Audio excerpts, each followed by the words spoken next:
Mandibulise kuni bathandi bezemidlalo eMzantsi Afrika, ingakumbi kuni balandeli bebhola elikhulu ke laseMzantsi Afrika.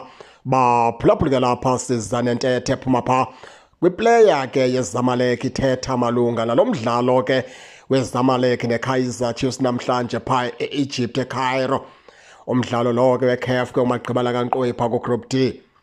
Ithi ke iplayer yeZamalek bona namhlanje abayanga ukudlala kula mabala and bengeyanga ukudlala nje beyiZamalek bayawudinga la 3 points kakhulu, bafuna ukuhlala encochweni pha ku number 1 apha ke kule group.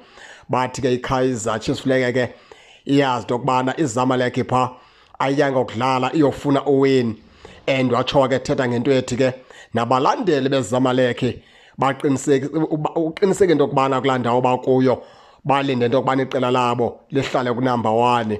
Watsho babongoza ke abalandeli ke beZamalek sitsho sithi ke uyacenta ukubana baphume ngembambo zonke namhlanje bayokweseka iqela labo eliZamalek namhlanje. Watsho ke phinde sithi ke umfana omdala iqela labo liye lahlala phansi la plana ngale match yeKaizer Chiefs, futhi zonke iiplayers ke zeZamalek ziplenile ngale match yanamhlanje, ziyakwazi ukubaluleka kwale match yanamhlanje. Bona nje into abayidinga upha ukufuthamisela iKaizer Chiefs ke bafumana u3 points bahambe bohlala pha ku number 1 baqualify. Uthi uyayanda ukubana ke iZamalek iqhela uhamba nzima vele kodwa ekugqibeleni iyaphumelela. Uthi ke ikhona icup ke yase-Egypt ezawudlalwa kodwa ngoku bafocuse kule match namhlanje, bafuna uqale baququmbele yona emveni koko babheke pha kula cup ke yapha e-Egypt sebeyigqibile le ye-CAF Confederation Cup kunye neKaizer Chiefs.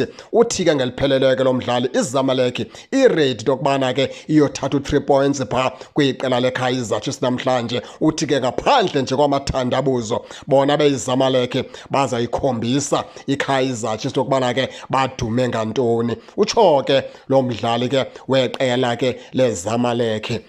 Ukwengeza ke mfana omdala ke kule ntetha uyithethayo masenjenje ke mfana omdala, number 1 iKaizer Chiefs ke yilena ke kwazi le nto yokubana ke iyofikelela kule nto ayifikelele kuyo apha kuGroup D, yakhokhela uGroup D yangunumber 1. Ayiyanga ke pha ngempazama, ayiyanga pha ngemistake, iye ngemisebenzi nokuzimisela kwayo. Siphinde ke mfana omdala ke sikunikeza into ethi iZamalek ibethwe yiZesco United eZambia, ibetha ngo-1-0. iZesco United yona team ke ingunumber last apha ke kuGroup D apha ke kwiKaizer Chiefs kunye neZamalek neAl-Masry. Yona ke iZesco ke ingunumber last kodwa ikwazi into yokubana ke ijinxe iminxe ibambe pha iqela leZamalek.